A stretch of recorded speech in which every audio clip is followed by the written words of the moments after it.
It's the Toyota C Hour. And, well, far be it from me to get your pedantry radar pinging, but if you're going to call a car a coupe high rider, then you might expect an element of accuracy within both of those statements. But, well, this is a post-fact world, or so The Guardian keeps reminding me, so let's allow Toyota some poetic license. The CHR, effectively its new mainstream 5-door hatchback, does have a swooping rear window and sits a hand-width higher than its own RS hatchback. But a GT86 SUV it ain't. You remember the RS hatchback, right? Go on, you do.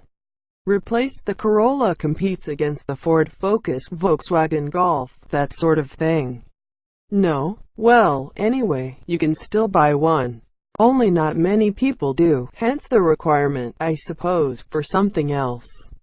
Something crossover-shaped, because if you want a new mainstream hatchback to sell in Europe, then these days you'll need to make what we used to think was a niche one. The CHR is precisely one of those. Toyota expects to sell no fewer than 100,000 of them a year within Europe, which is the only market where Toyota initially thought it would sell the car, before other regions got a look at it and demanded it too. So the CHR will sell in Japan and other parts of Asia, and before long other regions as well.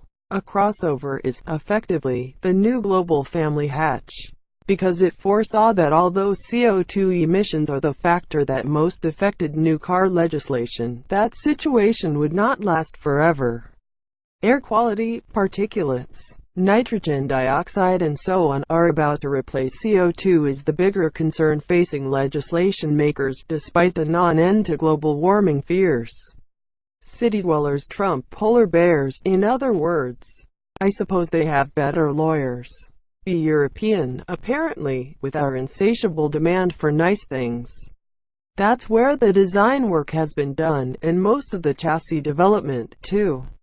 Including a couple of stints in the UK, but mostly on the roads around the Eiffel Mountains, because Toyota, like most car makers, has an engineering base near some track or other based around there. To drive, then? Well, the CHR is one of those cars in which it's useful to make lots of detailed notes when you're driving it, because otherwise